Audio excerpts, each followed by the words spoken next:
നമസ്കാരം. ഇനി നടക്കാൻ പോണ മുള്ളിക്കളിയുള്ള നമ്മളില്ല കേട്ടാ, നമ്മളിവരുണ്ടാ ഫ്രീ. അപ്പൊ നടക്കട്ടെ.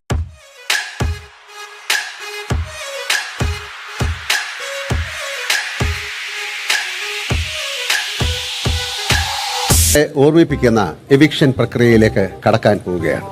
പിന്നെ ചോദിച്ചില്ല പറഞ്ഞാന്ന് പറയരുത്. Please come on. Rishi, Anshiba, Gabri, Jasmine. ആരും അറിയാതെ കലക്കാനുള്ള പരിപാടിയാണ്. കർത്താവേ, ഞാൻ എന്തെങ്കിലും കടുകയും അതെ, ശ്രുതിയുണ്ട്, പക്ഷേ താളം കുറവാ. എല്ലാം ശരിയാക്കാൻ ഞാനുണ്ടല്ലോ. ഗബ്രിയും ജാസ്മിനും ചേർന്ന് മുന്നിലുള്ള കർട്ടൻ കയറുപയോഗിച്ച് ഞാനൊരു കാച്ചുകാറ്റ് ഉടച്ചക്രം പോലെ ആകാശ് 4 കറക്കും.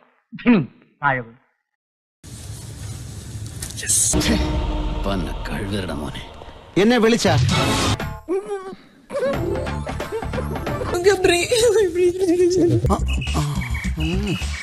പ്ലീസ്.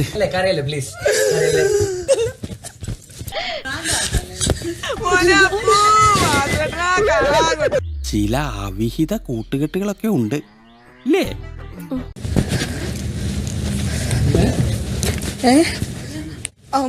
എന്തുണ്ടെന്ന് പറഞ്ഞിട്ട് എന്നാ കാര്യം? മനുഷ്യരാണ്, കുറച്ചൊക്കെ വിവരം വേണം.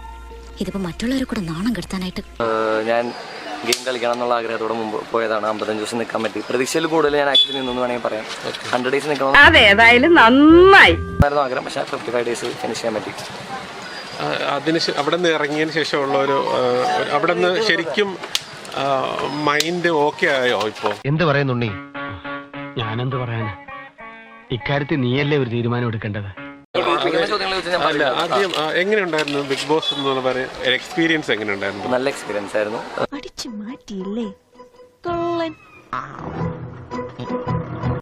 എൻ്റെ ആവശ്യം ആളുകളിലേക്ക് എൻ്റെ ഫേസ് എത്തിക്കുക, അതായത് കേരളത്തിലെല്ലാവരും എന്നെ അറിയാന്നുള്ളതായിരുന്നു. അത് ഞാൻ നേടിയെന്നാണ് എൻ്റെ വിശ്വാസം. ആളുകളുടെ ഇടയിൽ വില മതിക്കാനകത്ത വിലയാ. തേങ്ങാക്കൊലയാ. എന്താ കുറച്ച് നേരമായില്ല തുടങ്ങിയിട്ട് ചൊറിയില്ല. ഇത് തേങ്ങാക്കൊലയാണ്. നാട്ടുകാരുടെ ഒക്കെ എങ്ങനെയുണ്ട് ശരിക്കും?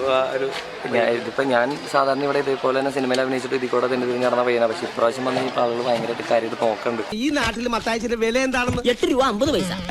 ഇല്ല, കോൺട്രവേഴ്സി അല്ല. ചില കാര്യങ്ങൾ ആളുകൾ അക്സെപ്റ്റ് ചെയ്യില്ല എന്നുള്ളത് നമുക്കറിയായിരുന്നു. പക്ഷെ അത് സദാചാരത്തിലേക്ക് നമ്മൾ നോക്കേണ്ട ആവശ്യമില്ലല്ലോ. നിലപാടുകളിൽ ഉറച്ചു നിൽക്കുക എന്നുള്ളതല്ല ഗെയിമിന്റെ ബേസിക് തീം. അപ്പോൾ ഓട്ടോമാറ്റിക്കായിട്ട് ഞാൻ എൻ്റെ നിലപാടിലാണ് നിന്നത്. ഉദ്ദേശം എന്താണെന്ന് എനിക്കറിയാം. ഒന്നുകൂടെ ചോദിക്കാം. ബിഗ് ബോസിൽ നിന്ന് ഇറങ്ങിയതിന് ശേഷം ഏറ്റവും കൂടുതൽ മിസ് ചെയ്യുന്നത് ആരെയാണ്? ജാസ്മിനെ തന്നെ. എന്ന് പറയാൻ എനിക്കൊരു ഹൃദയം മാത്രമേ ഉള്ളൂ. അതിന്റെ ജനലും വാതിലും തുറന്നു വെച്ച് ഞാൻ കാത്തിരിക്കുക. വരില്ലേ? ഒരു പെങ്കൊച്ചിന്റെ സീക്രട്ട് വിളിച്ചു പറഞ്ഞു നടക്കുന്ന മോശമില്ലയോ? എല്ലാവരും ഇങ്ങോട്ട് നോക്കിൻ.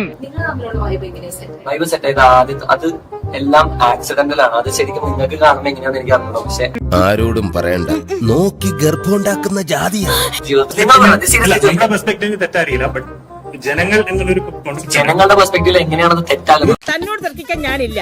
ഇതിനൊക്കെ ചില രീതികളും മര്യാദകളൊക്കെ ഉണ്ട്. താൻ ആദ്യം അതൊക്കെ പഠിച്ചിട്ട് വാ. ഒത്തില്ല. ഇത് പുലി തന്നെ. ജീവിക്കാൻ വേണ്ടി മരിക്കാൻ പോലും ഞങ്ങൾ റെഡിയാണ്. കാര്യമായിട്ട് പറയണം.